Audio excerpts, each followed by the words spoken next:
الرجيم بسم الله الرحمن الرحيم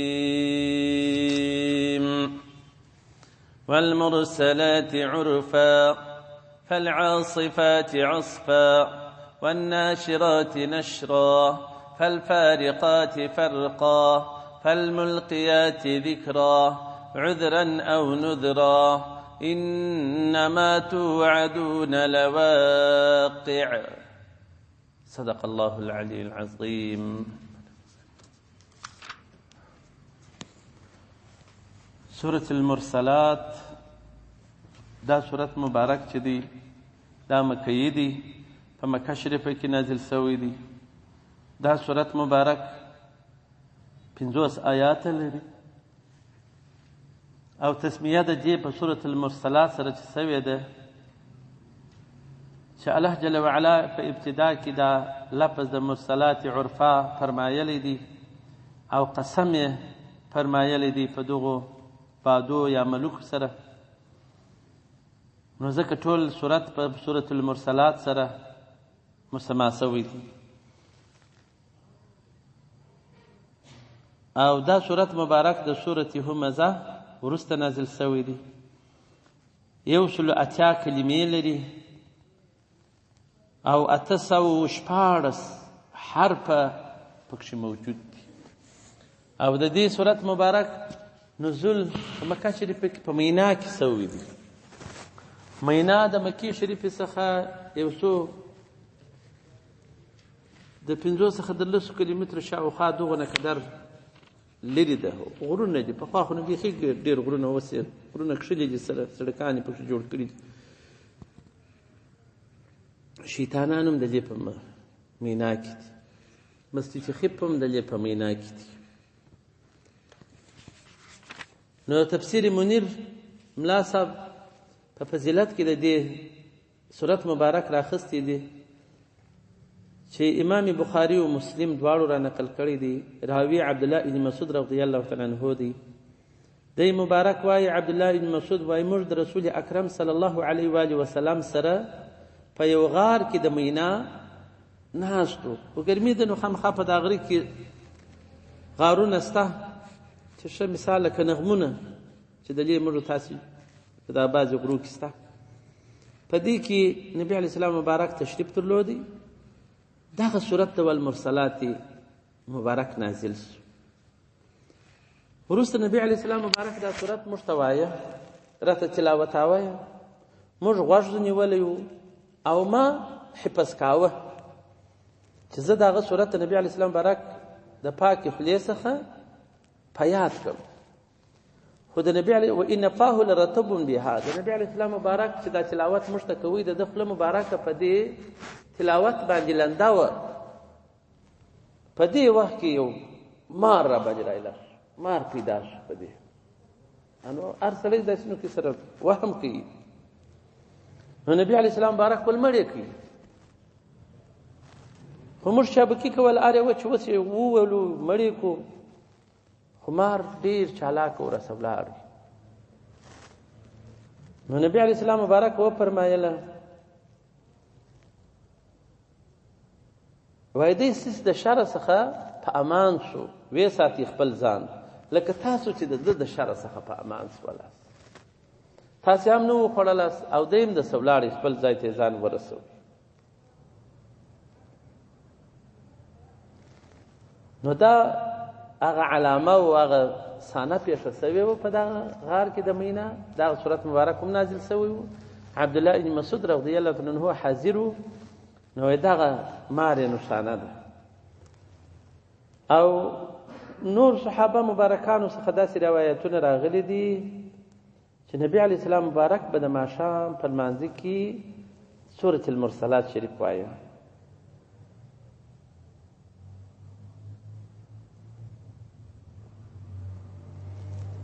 او اخر چې موږ د نبي علیه السلام مبارک چې بیا نو د لمنځو نو ضعیفه سو ناجوړې سو اخر چې موږ اورېدلی دي دا سورت د نبي علیه السلام مبارک تفسیر مبارک څه مو اورېدلی دي چې د ماښام په لمانځه کې موږ ته تلاوت وه.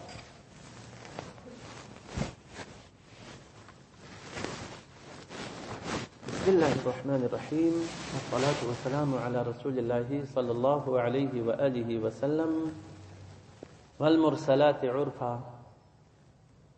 الله جل جلاله فرمایي زموږ د قسم وي په هغه بادو سره عرفا پیوسته راځي. عرف دا د آس پر دا غاړه چې کوم وریښتان داسې پیوسته ګڼ پراته وي راځړېدلي وي دې ته هم ویل کېږي. نو دغه بادونه د عذاب پر دې قومو باندې چې راتلله پیوسته به دغه سره روان و، د عذاب بادونه وه او دا قومونه به الله جل جلاله په هلاکول. او بعض علماو د بادو پر ځای ملائکې یادې کړي دي چې زموږ په دغو ملوکو سره قسم وي.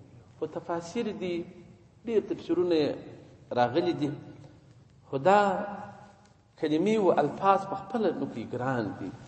نو هر عالم یو معنا کړی ده، په ډېرو معناو سره راغلی دي، خو دغه بادو معنا یې علماو صحیح ګڼلې ده. او وروسته بیا ملکې هم راځي، په دواړو سره قسم سوی دي. نو پیوسته په هغه بادو چې زموږ قسم وي چې هغه پیوسته راځي.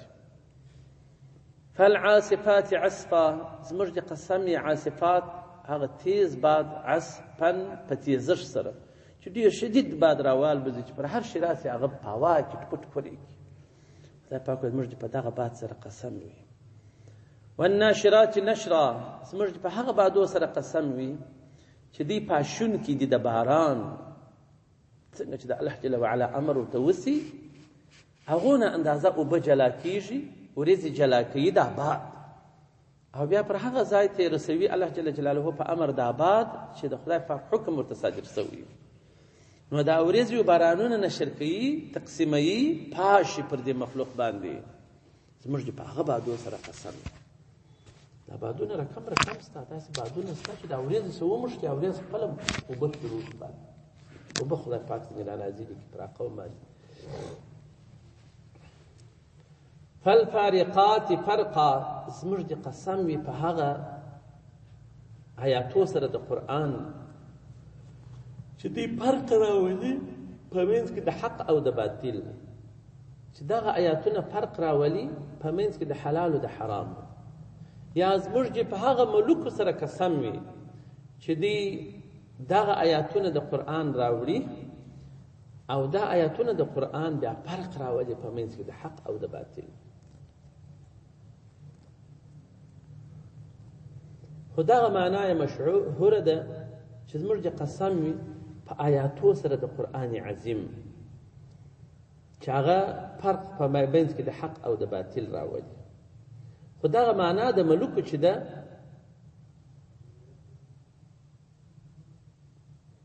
ابن منظر په روایت سره د عبدالله ابن عباس رضی الله عنه کړی ده چې زموږ د قسم په هغه ملوکو سره چې دوی جدایي په منځ کې د حق او د باطل راولي. او مجاهد چې بل مفسر دی هغه بیا وایي دا بادونه دي تفرق السحاب چې دا ورېځې سره جدا کوي. په دې زموږ قسم. خو دغسې ګران الفاظ دي، هر عالم یو معنا یې کړې ده. فالملقیات ذکرا، او زموږ په هغه ملوک سره قسم وي چې دوی نازلوي وحي اسماني پر انبیاء علیهم السلام باندې، او رسولان یې بیا دا وحي رسوي، ملاقي کوي یې و خپلو امتو لره. په دې زموږ قسم وي. عذرا او نذرا، دا للاعذار والانذار من الله، چې دا د اعذار د پاره دی او د انذار د بیرې د پاره دی. اعذار خو عذر دی، یعنی اعذار من الله للعباد، د جانب د خدای پاک دا اعذار دی بندگانو لره، لئن لا يبقى لهم حجة عند الله، چې دا بندگانو ته به پاته نسی حجت په نیز د الله جل جلاله، بیا به دوی حجت نه لري. قرآن نازل سوی، د قرآن هر آیات ټکی په ټکی رسول اکرم صلی الله علیه و وسلم تبلیغ کړي، د اصحابانو تبلیغ کړي، او د امت علماو د دنیا د ګډ ګډ کنج پرې رسولی، نو بیا په چا ته عذر پاتې شي په دې کې چې ولې دا بد عملي کول، ولې دې نافرماني کول، ولې د خپل رب جل وعلا احکام نه منله، ولې دې عمل نه پکاوه. نو دا عذر به وای پاتې نشي چاته. عذرا او نذرا دا انذار دی من الله د جانب د خدای پاک دی خلکو لره په عذاب سره.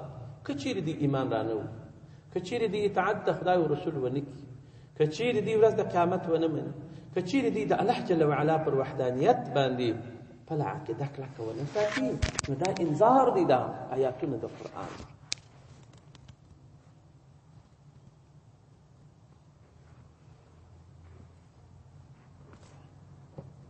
نو زموږ دې په دغو ټولو شانو سره چې د آیات شوله زموږ دې قسم وي. انما خبره خاص دا د بله نه ده. توعدون چې ستاسې سره وعده کول کېږي او کفارو د مکې او د نړۍ کفارو چې په قرآن کې د کوم شي وعده سوې ده چې هغه بیرته ژوندون دی، بعثت دی، او که څوک ایمان را نه وړي د خدای او رسول لاره وانخلي د هغو په حق کې عذاب دی. لواقع خامخا واقع کېدونکی دی د عذاب د الله جل جلاله چې ستاسې سره وعده سوې ده په قرآن کې، هغه به خامخا در باندې واقع کېږي، هغه به در باندې راځي. نو نن ورځ د دنیا کفار ډېر مستان سوي دي، او دلته هم الله جل جلاله له خامخا واقع لام د تاکید دی چې خامخا عذاب د خدای پاک پر دی واقع کېږي. نو دا جري نه ده چې د عذاب الهي دې په دې دنیا پر دی باندې راشي، طوفانونه دې پر راشي، اوبه دې پر راپورته شي، عذابونه د خدای پاک پر راشوه شي. دا خامخا کېدونکې ده. نو فإذا هرغه وخت چې النجوم ستوري طمست محو شي، ستوري به روشنایي به ختم شي. ستوري خو نو دا ستوري دي چې موږ تاسې وینو چې دا کوچني کوچني دي. په دې ستوري کې دغه ستوري شته چې د لمر او سپوږمۍ غټ دي، ډېر غټ غټ صورتونه الله جل جلاله ورکړي. کوكبونه دي، د ځمکې کره هم یو کوچنی کوكب دی، یو کوچنی ستوری دی. سپوږمۍ دا کوچنی ده، لمر ډېر غټ دی، بیا نو نور ستوري شته هغه ډېر غټ دي، د لمر لا ورته کوچنی دي. نو د دې ټولو روښنایي به ختم شي. واذا السماء فرجت، په دې وخت کې به اسمان فرجت هغه به وچاړي، اسمان به سره چاوده وکړي. واذا الجبال نصفت، او غرونه به ډېر ضعیفه سي، ذره ذره به سي، او دغه رقم ریګ به سي، پاوا به سي ګرځره. واذا الرسل اقتت، په دا وخت کې به رسولان د الله جل وعلا به را جمع سي د پاره د شاهدي پر خپلو امتو باندې، چې امت به پر دې شاهدي ادا کړي چې موږ نبی مبارک موږ ته نصیحت کړی دی، او نبی مبارک به پر امت باندې بیا شاهد وي، شاهدي ادا کړي په دا وخت کې. لأي یوم، یعنی لکمې ورځې څخه چې داسې عظیم ورځ ده، وجلت زندېدلې دي دا شاهدي، دا رسولان او هغه چې تعلق د رسولانو پرې لري، دا یو عظیمه ورځ د پاره دا زندېدلې دي. لیوم الفصل، دا زندېدلې دي هغه ورځ لره د فصل چې خدای پاک په فصل راولي په منځ کې د خپلو مخلوقاتو. په دې دنیا کې اول ټوله وایي، دا کافران وایي ټوله یو بشر دی، هغه چې یو بشر دی، نو خو د هغه قدرداني باید وسي. د دې په مملکت کې هر نوع بغاوت چې دی هغه داسې جرم دی چې یا به مړ کېږي یا به ابدي قید ورته ایښودل کېږي. او د مسلمانانو په ملک کې که څوک بغاوت دی په کوي، دی خلک راپورته کوي، مسلمانان په ناورین باندې اخته کوي، او بیا وایي چې دا خو نو چندانې جرم نه دی. داسې دی دا د بشر نوم اخلي، خو د بشر قدر د دې سره هیڅ زره قدر نشته. د دنیا بشریت دی په خطر کې واقع کړی دی. نو په ورځ کې د قیامت به خدای پاک دا کافران ټول د مؤمنانو سره بیل کړي. بیا چې په کافرانو کې بیا کفریات دی کړي دي، څوک بت پرست دي، څوک آتش پرست دي، څوک ګو پرست دي، څوک بت پرست دي، څوک د چنګوشي پرستان دي، څوک د آسانو، څوک د بازانو، څوک د ایله ډبرو، څوک د رشنایی، څوک د لمر. دا به د خدای پاک جلا کړي. د خدای پاک امر دا دی لا تسجدوا للشمس ولا للقمر، مس سپوږمۍ ته سجده کوئ، مه لمر ته سجده کوئ. واسجدوا لله الذي، سجده وکړئ یو خدای پاک لره، خاص یو الله لره. واسجدوا لله الذي خلقهن ان كنتم اياه تعبدون، هغه ذات عبادت یوازې وکړئ چې دا ټول مخلوق پیدا کړی دي، دا هغه لمر او سپوږمۍ پیدا کړی دي.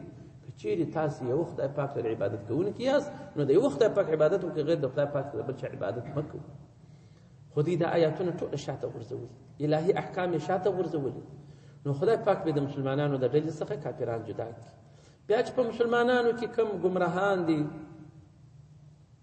بد خلک، دا به بیا په دې کې سره جلا کړي. نو دغه ورځ د فصل ده، دلته ګرد سره ګډ وډ دي، خو په ورځ کې د قیامت به دا بیا جدا کېږي.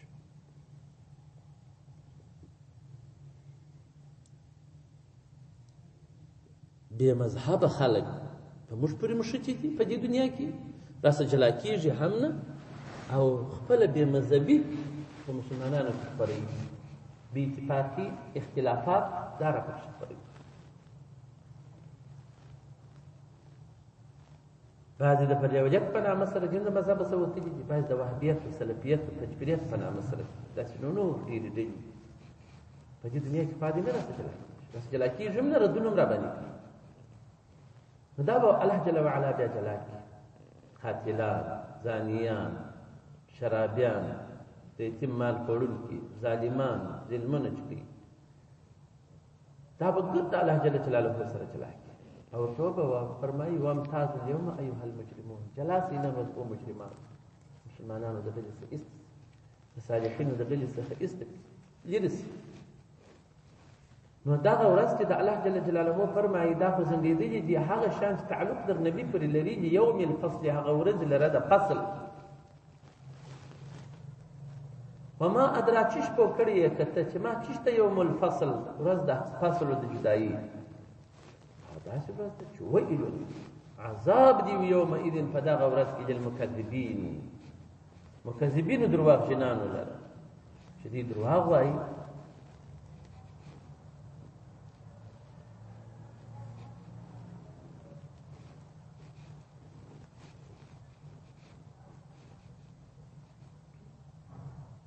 نو د دوی په مکذبینو په حق کې به عذاب وي، رسوایي به وي. اول هغه مکذب دی چې دی درواغ پر خدای پاک باندې ویلي وي، دوهم هغه مکذب دی چې د خدای پر رسول صلی الله علیه و آله وسلم باندې درواغ ویلي، کله به د کاهن، کله یو نسبت، کله بل نسبت. اوس هم دا کفار د مؤمنانو سره په چل او په فریب باندې کنایتن اشارتن ردونه کوي، د خدای پر رسول څخه تکذیب کوي، نافرماني کوي، بلکې رد پر کوي. د الهي احکامو سره دوی په ټکر کې دي، او په آسماني کتابو سره د هغو تکذیب کوي. نو په دغه ورځ کې د فصل به الله جل وعلا دوی ته سخت عذاب ورکړي.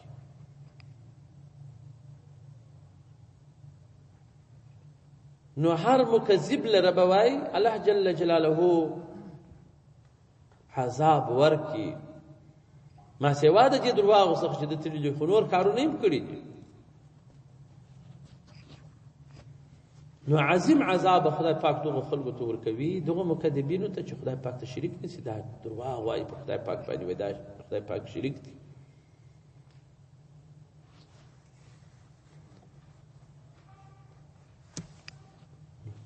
او بعض علما خو دا هم وایي چې دا ویل یو شله ده په دوژخ کې، د دوژخ اور پناه ځینې غواړي، داسې شدید عذاب یې دی. نو ویل للمکذبین، عذاب دې وي په دغه ورځ کې مکذبینو لره. ډېر احتیاط پکار دی په دې معنا چې خدای پاک یو شی په قرآن شریف کې حرام ګرځولی، او دوی دونه دلاوري کوي هغه شی روا کوي، وایي دا روا دی. دا چې نو ډېر شیان دي په قرآن شریف کې سړی تسلیم و خپل کلام ربي ته چې د خدای پاک کلام دی دا باید موږ تسلیم کړو چې خدای پاک فرمایي دي پر هغه موږ ایمان لرو. نو كذلك دغه رقم ويل يومئذ للمكذبين. الله جل جلاله فرمایي الم نهلك الاولين، آیا موږ نه دي هلاک کړي اولین خلق چې دې تکذیب کاوه.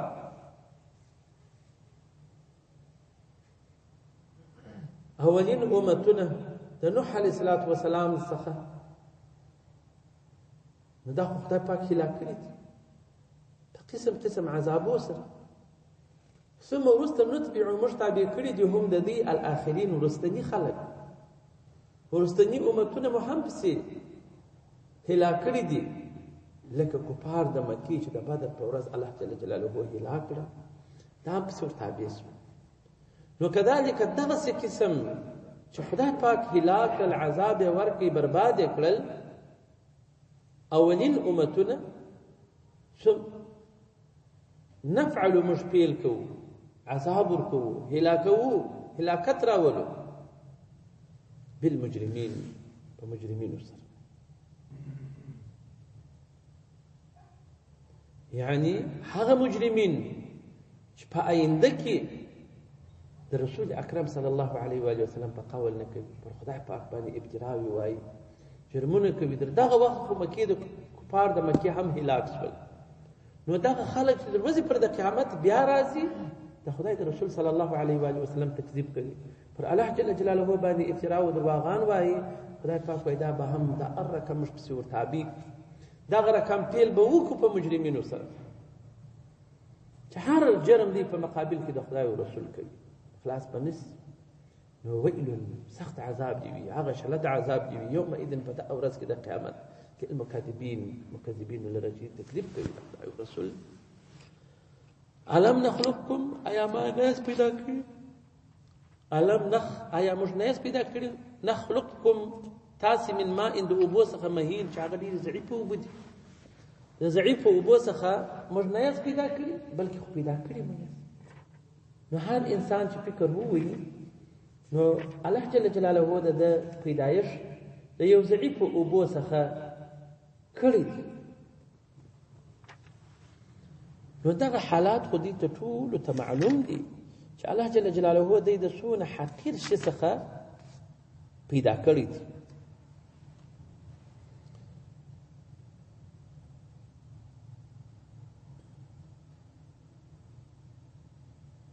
الم نخلقکم آیا موږ ناس پیدا کړي تاسې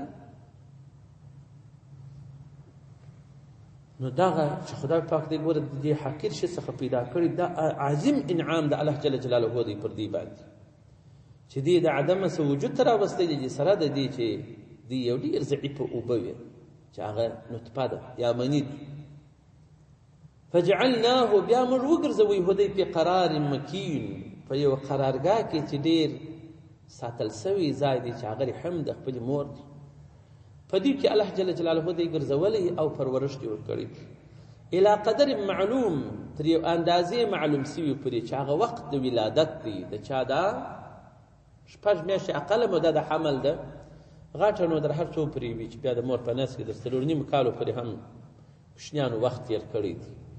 خو زموږ په مذهب چې دی شپږ میاشتې اقل مده ده او 2 کاله د شیدو دي حمله وفصاله 30 شهرا 10 میاشتې خدای پاک یې کړي د کیسې پرې کوي نو شپږ میاشتې چې د حمل ځنې وباسي هلته 24 میاشتې پاتېږي هغه 2 کاله کېږي 2 کاله د شیدو ورکولو د کوچني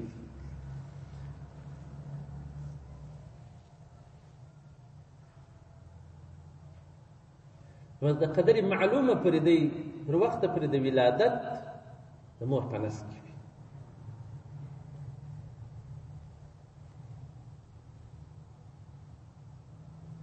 نو فقدرنا خدای پاک فرمایي چې موږ اندازه کړې دي پر دغه ترتیب باندې په دغه قرار مکین کې په خپل مقر په خپل قرارګاه کې دا اسمه اندازه کړې دي الله ته هم دا رقم پرورش ورکوو نو فنعم القادرون مش ترى قادر پر دې باندې چې دې پیدا او بیا په ورځ کې د قیامت لکه دلته چې پیدا په ورځ کې د قیامت به هم دی پیدا کړو دا رقم به بهتر ژوندي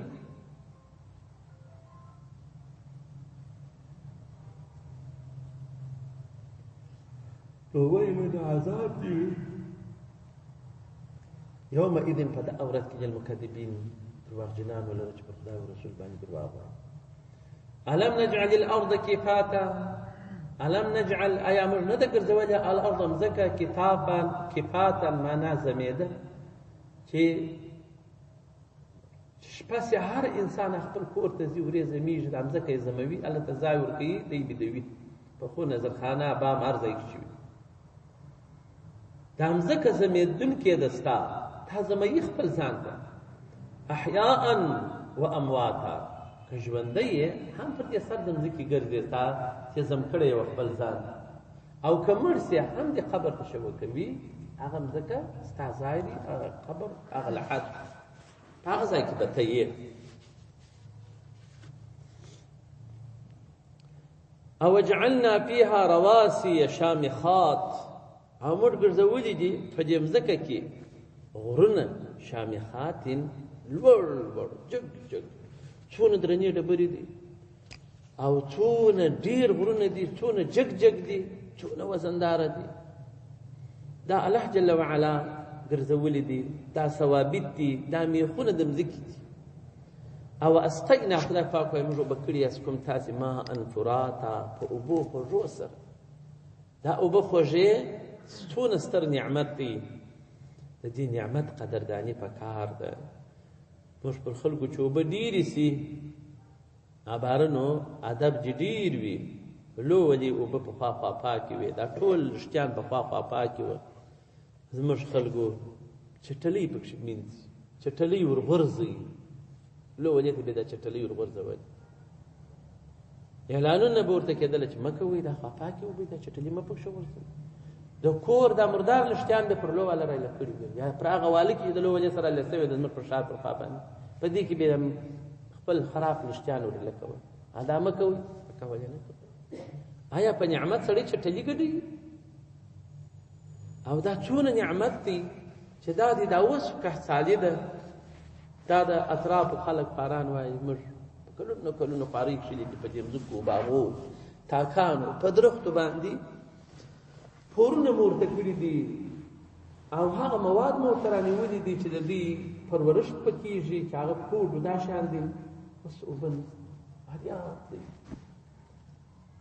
چې اوس به څه شی اوبه ورځ په ورځ ښکته روان دا اوس نن یو نفر راغلی و چې د ژړۍ د دښته څخه چې حاکمې باوړیان دي هغه خلک چې بالابود بس یې نه درلودې هغه خپلو هغه د شمسي تختې رابار کړلې په ټکټر کې واچولې د راشه وسوه تر بس یې ووته چې اوبه وچ شوې او شانو کې قدرتمن خلک وو هغه وایي غټې برمې ورته راوستلې نور هم پسې اخته دي چې هر څونه یې وایي اوبه لاندې روان دي اوبه نشته نو ټوله ارغنداو داسې په یوه واویلات نو دا ټوله کندهار داسې په یوه واویلات دا کهسالي ده د هغسې موږ په اختر کې د نقیب صاحب مبارک زیارت ته جلال آباد ته تللي اورې برمه وچه سوې اولوبک ښه ته تللي اوبک شوه سوي دي دلې برمې دي وچېږي پر برمو والاو باندې نوبت نه کېږي موږ د جامې دا وچه بیا ما ده نو کې پسې ور زده کړه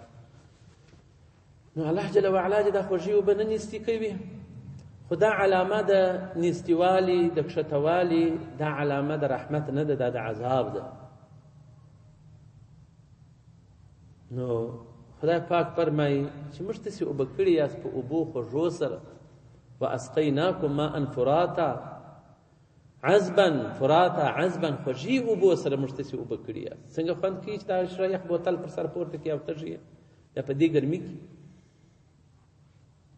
یعنې موږ خپله اوس دا دي موږ تاسې ټوله در دې خطر دا دي لاندې برمې مو په کور کې وچ سي نو چشکه آیا کور د اوبو څه چاره لري نه لري نو اوس چې د هغه کور ښځو ته ووایاست چې دا اوبو سره احتیاط کوئ مه کوئ داسې لوی پی پرایله کې وایي اسراحي مینځم جارو یې نوی کرا راخته اوبه ناکیب په ناکیب کېږي یو لپه اوبه باید عبس استعمال نس بې ځای استعمال نس سودایان خلک دي نلکا دا زموږ نلکې دي پل یې رایله کې دغه پزه کې ګوته ورته وهي او بناکي پناکي بهېږي چې ورته وایي ورور خو لوی سړی یې ولې داسې کوې بد دومره تضاد هم باره درسره کوي ولې ما ته داسې خبره وکړه نو الا اوبه بس مصرفوي نو دا خو نعمت ته خدای پاک دی په دې خوږو اوبه یې موږ اوبه کړي یو باید دا ده چې د دې تعظیم موږ وکړو دا نعمت دی ساتنه یې وکړو بې ځایه مصرف نه کړو نو خدای پاک فرموي اسقیناکم خو ما اوبه کړي یاست ماء فراتا په اوبو خوږو سره ویل عذاب دی وي یومئذ په دغه ورځ کې مکذبین لره چې اوبه د الله جل وعلا تشي ډوډۍ د الله جل وعلا خوري پر مځکه د الله جل وعلا ګرځي روح الله جل وعلا ورکړی دی او بندګي د بل چا کوي پر خدای او رسول باندې بیان او درواغان هم پسې وایي نو ویل عذاب دی وي یومئذ په دغه ورځ کې مکذبین لره درواغجنانو لره بیا به په ورځ کې د قیامت بدی ته امر وسي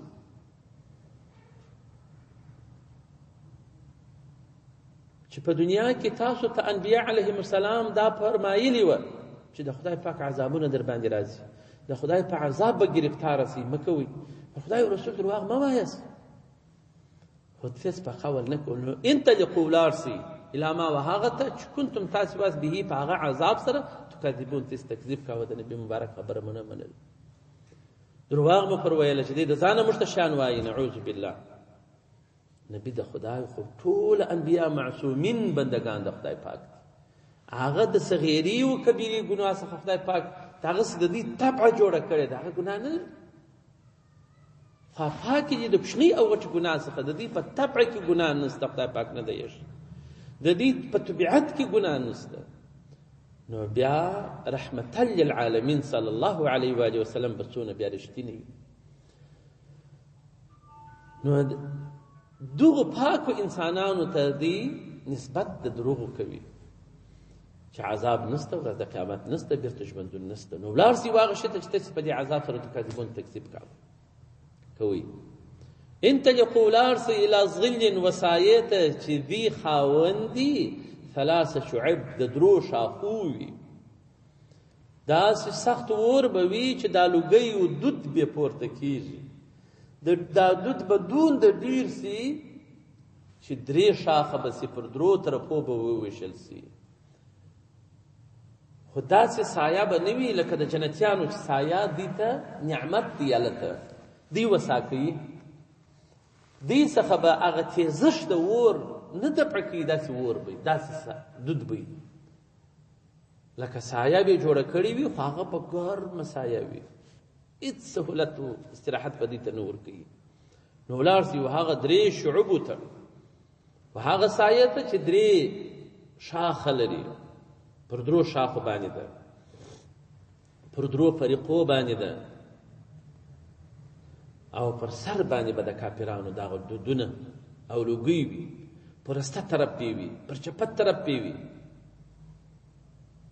نو په دې کې دا اشاره ده چې دا ور به ډیر سخت او ډیر دود لري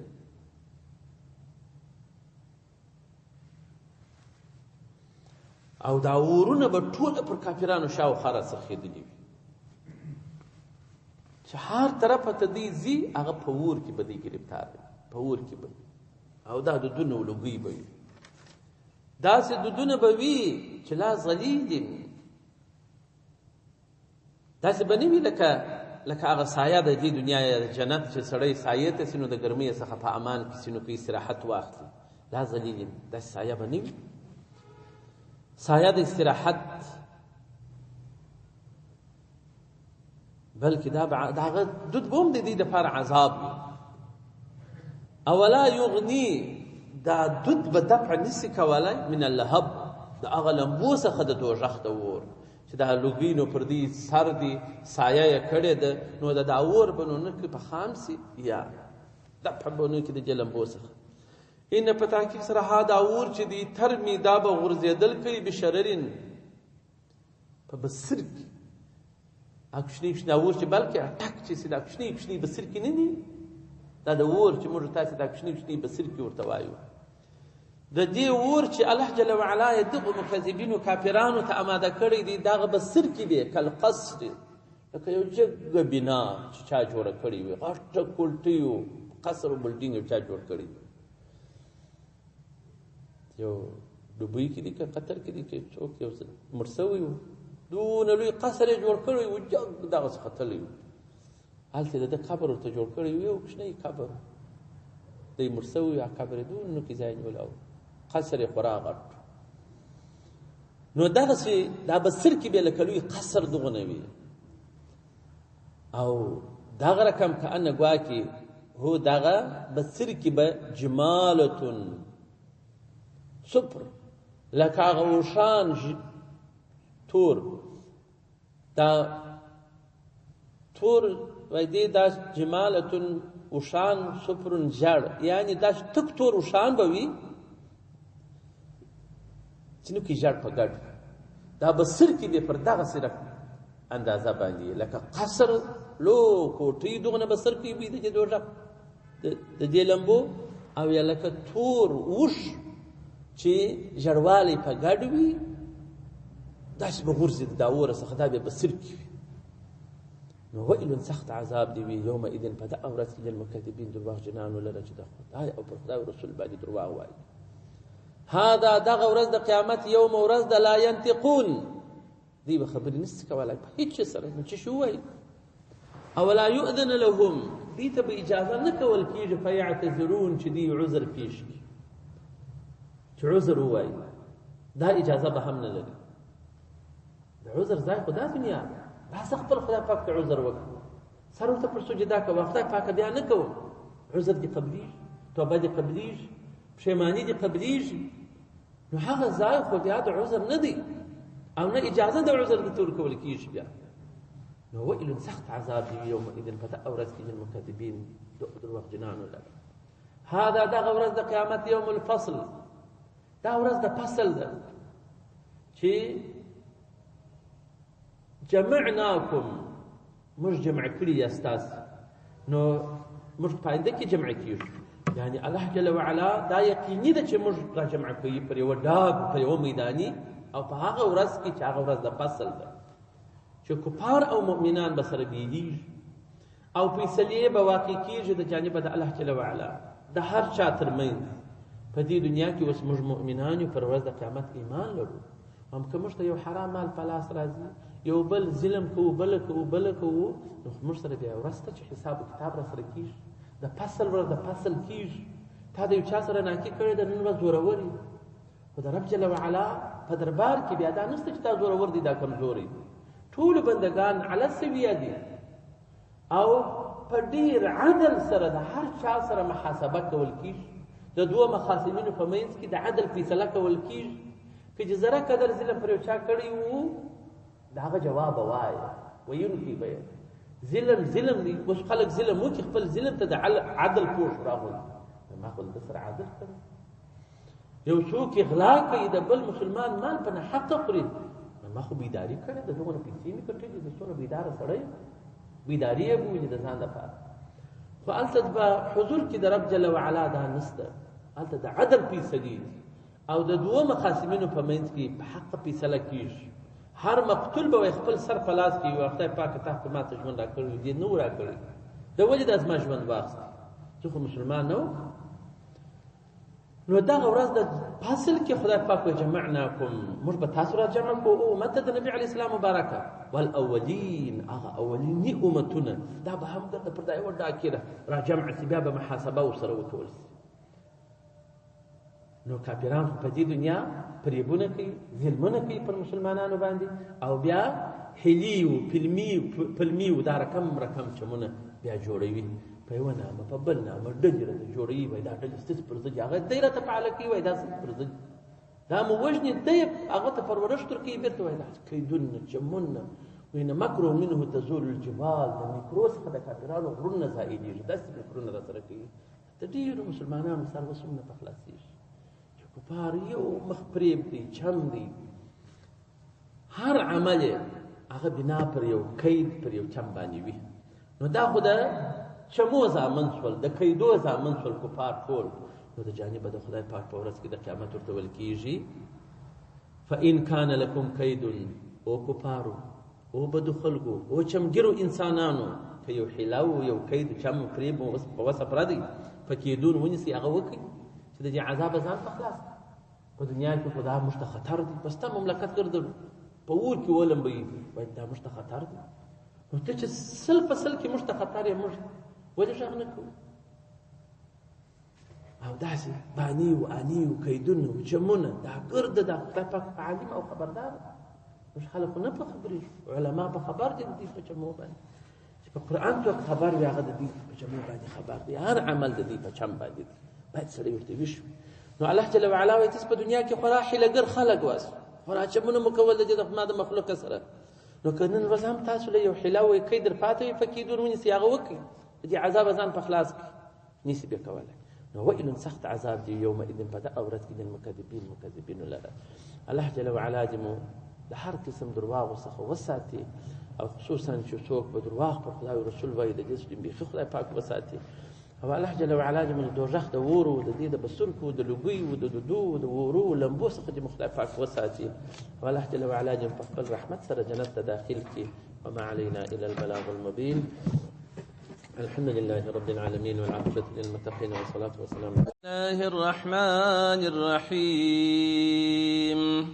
إن المتقين في ظلال وعيون وفواكه مما يشتهون كلوا واشربوا هنيئا بما كنتم تعملون إنا كذلك نجزي المحسنين ويل يومئذ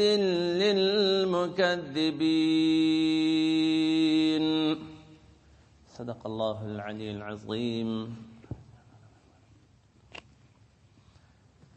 مخکې سبق کې که ستاسو په یاد وي الله جل وعلا شانه وفرمایله چې دغه ورځ د قیامت د فصل و د جدایي ده. موږ جمع کوو تاسې او مخکني امتونه ټول، بیا ستاسو سره محاسبه کول کیږي.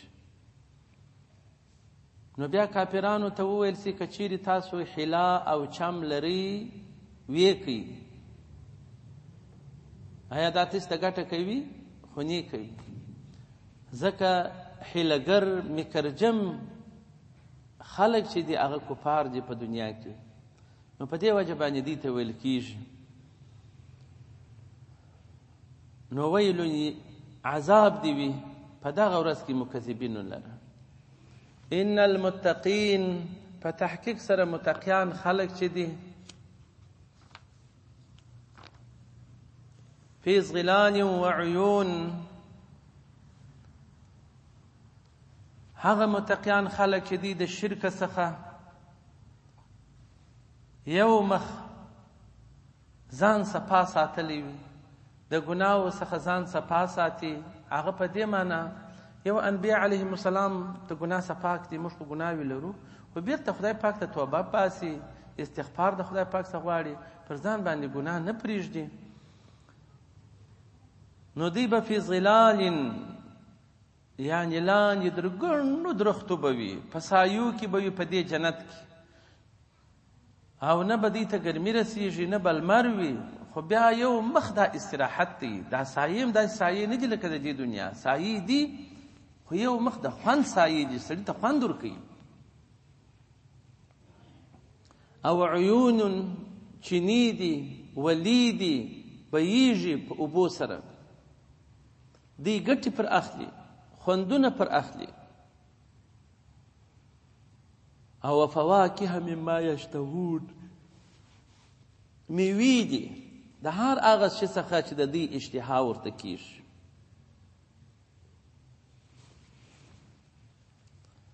او د دې جنتیانو په قصرو کې به هم دغسې درختي او سایې وي، او دغه چینې به وای پر دې باندې شاوخوا را څرخېدلي وي، دا ولې به شاوخوا پر دې باندې را څرخي د دې د قصر او پر کورو باندې. او کم چې کفار دي، کم چې اشقیا دي، دی به د لوګیو او د دود په سایو کې وي چې تک تور به وي او بدبویه به وي او اور د لاندې به پر دې د خوا شاوخوا اور را چاپېره سوی وي او دی به په لمبو کې شاوخوا راګرځېدلي. او په سورة یاسین شریف کې که ستاسو په یاد الله جل جلاله بیا فرمایلی دي هم و ازواجهم فی ظلال، دی او د دې ښځې و بیبیګانې به په سایو کې وي.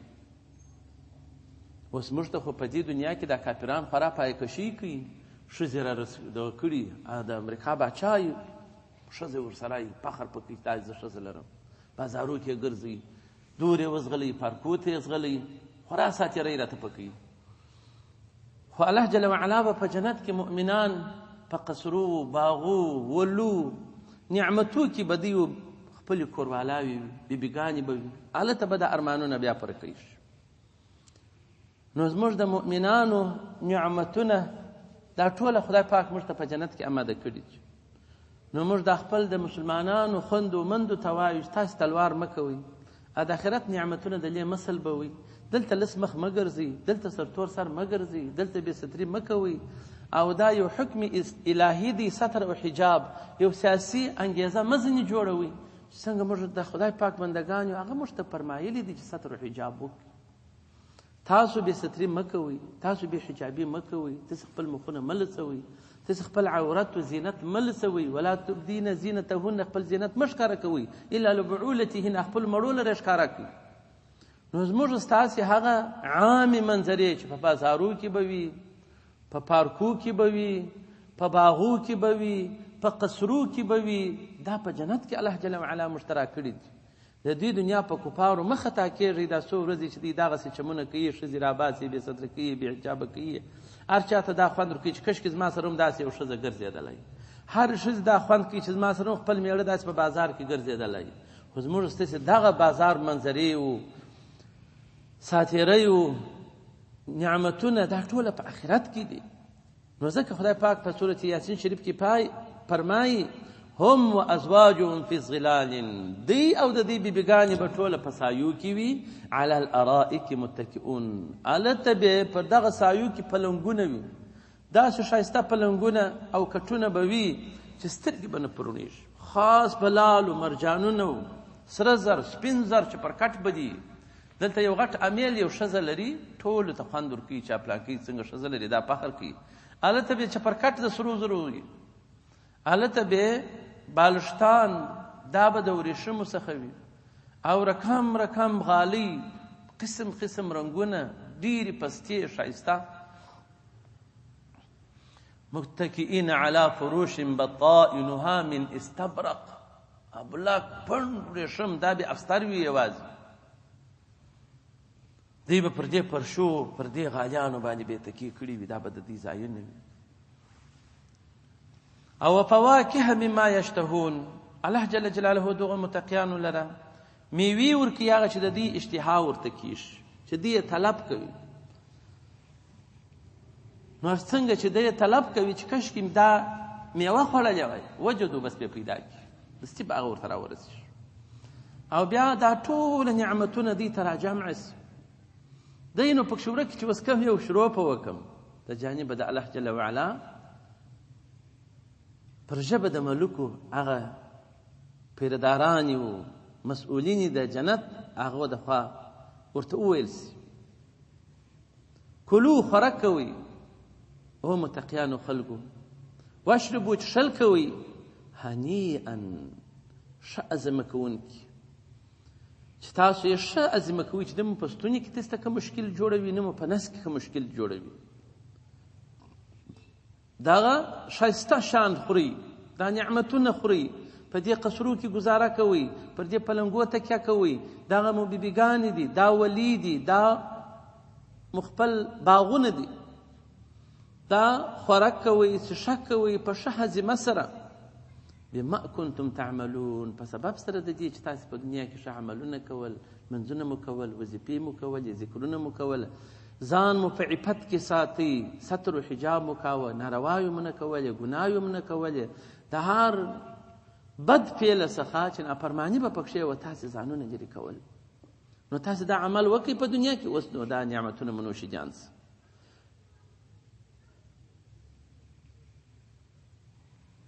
ځکه په دې دنیا کې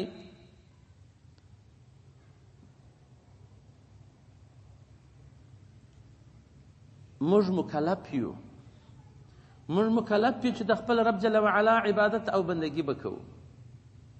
چې موږ ته کوم امر د جانبه د رب جل وعلا سوی وي هغه پر موږ واجب دی. امر چې تاسو موږ په اصول کې وګورئ، کې اصول شاشي د نور الانوار دی، وی امر د پاره د وجوب دی. بیا امر چې په قرآن شریف کې راځي 13 انواع لري، 13 انواع لري. نو د اباحت لپاره هم پکې امر سته، خو په جنت کې چې امر راځي هغه امر د اکرام وي د مؤمنانو لره، د دې عزت پکې لکه اوس دا امر کلو وخورئ، دا خو امر دی. واشربو وچشئ، دا خو امر دی، خو دا امر د پاره د اکرام دی. یو څوک یو میلمه یو چا کره راغلی مثال خو ممنوعات څه نه دي، انو تور ته وایي میلمه ته سړی امر نه کوي ونیسه دغه شی وخوره، ونیسه خوراک وکړه، دا خو امر نه دی، دا خو موږ د اکرام په خاطر ورته وایو. هغه هم خوشحاله کېږي په دې امر سره ستا، ته هم خوشحاله کېږي چې دی ستا نعمت وکړي، ستا ډوډۍ وکړي. نو په جنت کې چې امر راځي هغه ټوله د اکرام امر وي، هلته مکلفیت نسته. لکه دلته چې موږ منځونه کوو، روژې نیسو، زکاتونه ورکوو، دا خو موږ امر دی د جانبه د رب جل وعلا. مګر هلته ټول امرونه چې هغه د اکرام دي، لا امر تکلیف، امر د تکلیف نه دی.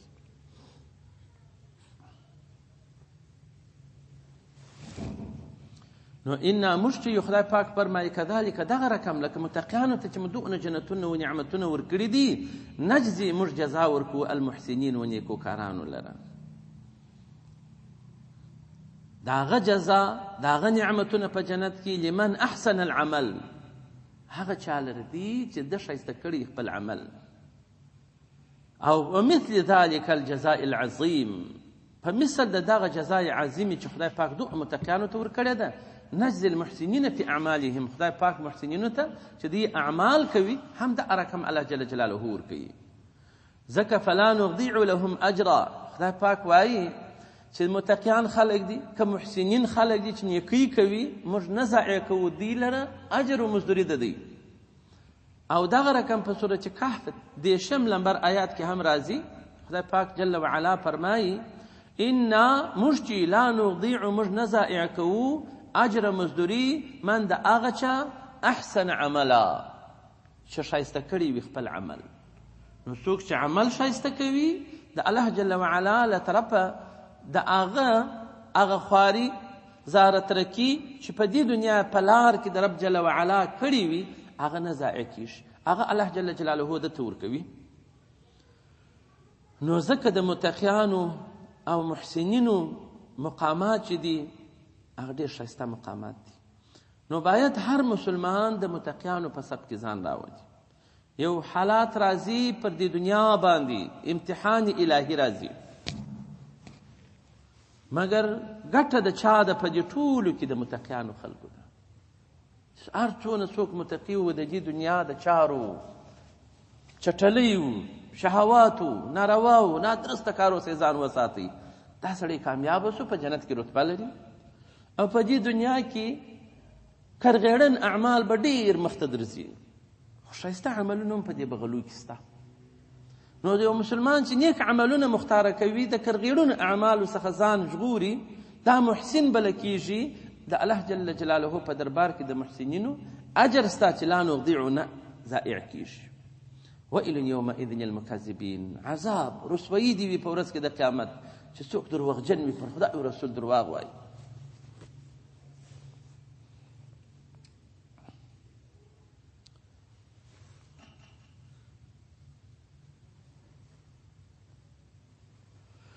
او دی ته هم امر کیږي د ذلت د رسوایی، هغه دا دی چې دی ته به وویل سي کلوا وتمتعوا قلیلا.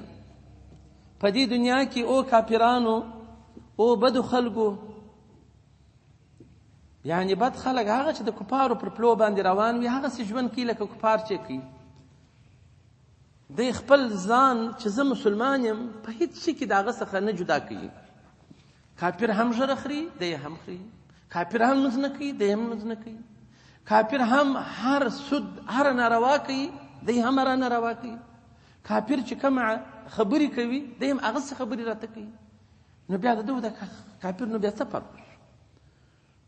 نو بد خلک او کفارو ته بیا په دې دنیا کې خدای پاک فرمایي خوراک کوئ، څه شک کوئ، کلو خوراک کوئ وتمتعوا ګټه اخلي قلیلا لږ زمانه د دې دنیا پر چارو باندې، د دې دنیا پر زندګۍ باندې، د دې دنیا پر اسبابو باندې، د دې دنیا پر شهواتو باندې لږ زمانه ده. انکم مجرمون، تاسې مجرمان یاست، محسنین نه یاست بلکې مجرمان خلک یاست. جرم مو کړی دی. نو یو څوک چې مجرم سي، مجرم حکومت نیسي، محکمې ته حواله کوي. په محکمه کې د ده سره محکمه کول کیږي، د ده دوسیه کتل کیږي، جرم کتل کیږي. د هغه جرم پر اندازه باندې مجرم ته سزا حکم کول کیږي. چې حکم وسو نو هلته به بیا د خپله سزا تیروي. نو دغه خلک چې کفار دي او بد خلک دي، دا مجرمین د رب جل وعلا دي. نو بیا به دی حواله کیږي و هغه محکمې الهي لره، هلته به د عدل فیصله پر دی باندې کیږي او بیا به وروسته دی دوزخ ته ټیلول کیږي. نو ویل عذاب و رسوایی، شرمندګي دی وي یومئذ په دغه ورځ کې للمکذبین درواغجنانو لره چې دوی پر خدای او رسول باندې درواغ وایي. واذا قیل چې وویل سي لهم دی لره چې ارکعوا رکوع وکئ، لمنځونه وکئ، لا یرکعون، دی رکوع نه کوي، منځونه نه کوي. اوس نو یو خدا دی چې نبی علیه السلام مبارک په منځونه ولمنځونه وکئ، دی به نه کول. دوهم دا دی چې قرآن ټوله کتابونه شریعت موږ پر دې امر کوي چې تاسې خپل خدای پاک ته لمونځ وکړئ، رکوع وکړئ، سجدې وکړئ، خو دی یې نه کوي.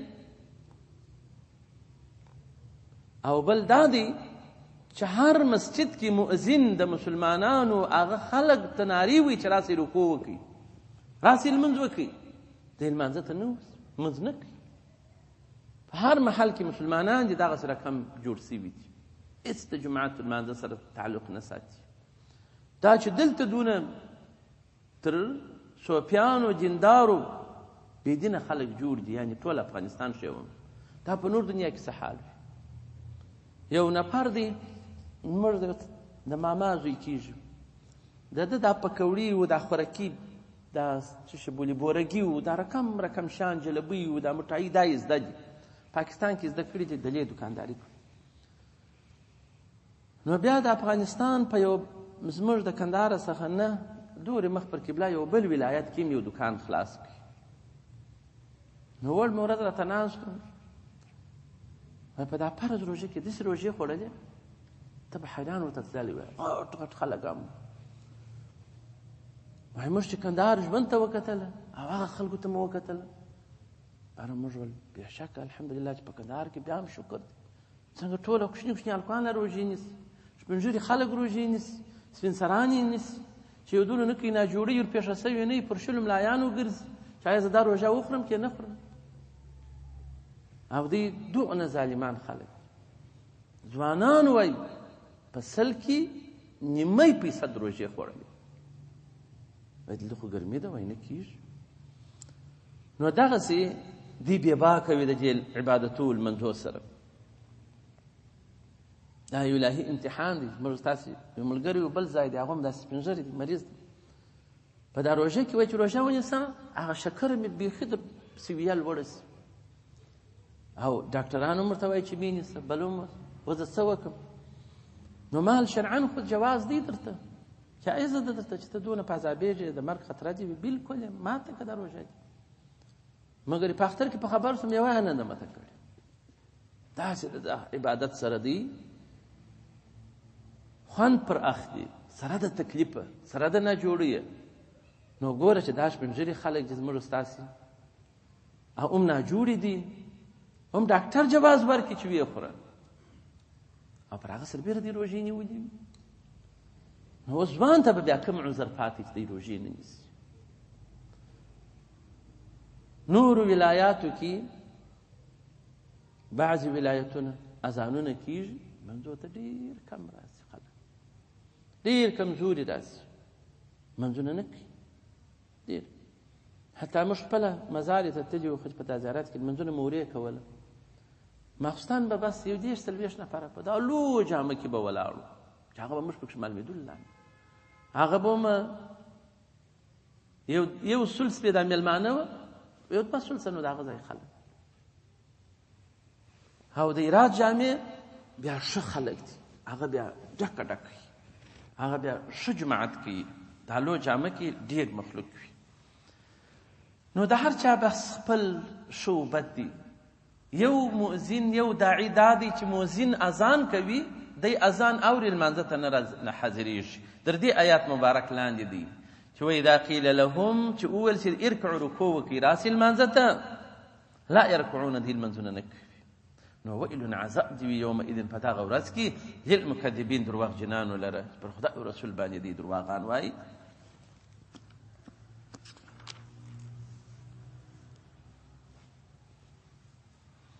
نو فبأي حديث، فكم حديثو، فكم كتاب، فكم جملو، فكم آياتو بعده رسد القرآن بنو يؤمنون، دي إيمان راوړي، باور به وکي، تصدیق به وکي. بلکې در دې خو نو بل کتاب، بل آیاتونه، بل حدیث نسته. نو چې پر قرآن ایمان را نه وړي، نو بیا په بل څنګه ایمان راوړي؟ اذا لم يؤمنوا بهذا القرآن وما فيه، چې دې ایمان را نه وړي پر دې ښایسته قرآن عظیم باندې او پر هغه احکام الهیه چې په دې قرآن عظیم کې موجود دي، هغه دلائل پر وجود او توحید د نبی د الله جل وعلا، پر وجود د الله جل جلاله دال دي د آیاتونه مبارکه، پر توحید د الله جل وعلا دال دي د آیاتونه مبارکه، پر صدق د نبی کریم صلی الله علیه و آله وسلم دال دي د آیاتونه مبارکه. نو په بأي کلام بعده یصدقون، په کم کلام سره به بیا وروسته در دې قرآن دی تصدیق وکړي. نو قرآن چې دی فيه كل ما يرشد الى الخير، په دې قرآن کې هر هغه شی موجود دی چې رشد هدایت او خیر ته کول کیږي. وسعادة الدارین، او سعادت د دارین پکې موجود دی په قرآن کې. اوس نو قرآن خو داسې جامع کتاب دی، قرآن عظیم جامع کتاب دی، عام کتاب دی. بیا نو موږ د خپل مسلمانی کې په قرآن ایمان لرو، ایمان مو دلته ثابت شو. په اسلام کې خو بیا اطاعت عمل دی. دا بیا په حدیث سره د نبی علیه السلام مبارک بیا موږ نو کې نور شان زده کولی شو، ډېر معلومات راته کیږي. او بیا چې د نبی علیه السلام مبارک صلی الله علیه وسلم د احادیثو څخه پسې راشوت شو، چې کوم علماو استنباط او اجتهاد آیاتو او حدیثو څخه کړي دي، هغه بیا فقه شریفه ده. په فقه کې بیا فقه حنفي ده، چې ښه معلومات، ښه وضاحت دا پکښې سوي دي. نو هر حکم موږ ته جلا جلا معلوم سوي، جلا جلا معلوم سوي. هغه علماو په جمع استنباط او اجتهاد سره هغه مسائل را ایستلي دي.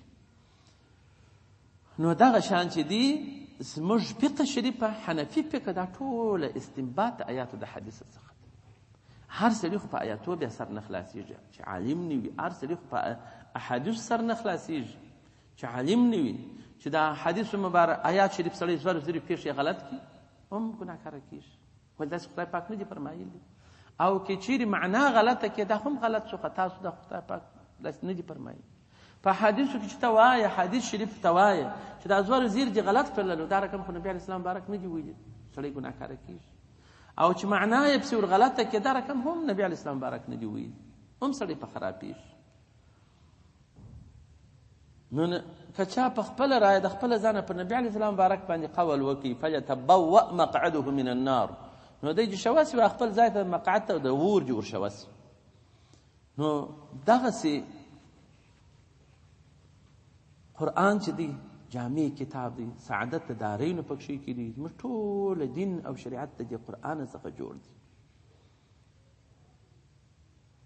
نو ابن ابي حاتم په روایت سره د ابي هريره رضی الله تعالی عنه داسې ویلي دي چې دغه سورت مبارکه چا ووایه فبأي حدیث بعده یؤمنون، نو قال ده ویل چې فلیقل وجوی داسې آمنت بالله وبما انزل، فبأي حدیث په کوم کلام سره بعد وروسته د قرآن ته یؤمنون ایمان راوړي موږ به وایو چې آمنت بالله موږ ایمان پر یوه خدای پاک لرو راوړی دی وبما انزل او په هغه سره چې موږ ته الله جل جلاله نازل کړی دی پر دې موږ ایمان دی موږ ایمان راوړو دا مستحب عمل دی چې دا وینا سړی وکړي. اوس نو سورة مرسلات خلاصو الله جل وعلا دې په خپل دربار کې قبول او مقبول وګرځوي او الله جل جلاله دې سبب د مغفرت او د ازادۍ او کامیابی زموږ ستاسو د دنیا او د آخرت وګرځوي او خدای پاک چې دغه صورت مبارک سبب د کامیابی زموږ ستاسو او زموږ د مور او پلار او اقربا او دوستانو چې مړي دي د هغو د قبر پراخي د روح پراخي د مغفرت او د رحمت وګرځوي. والسورة نبأ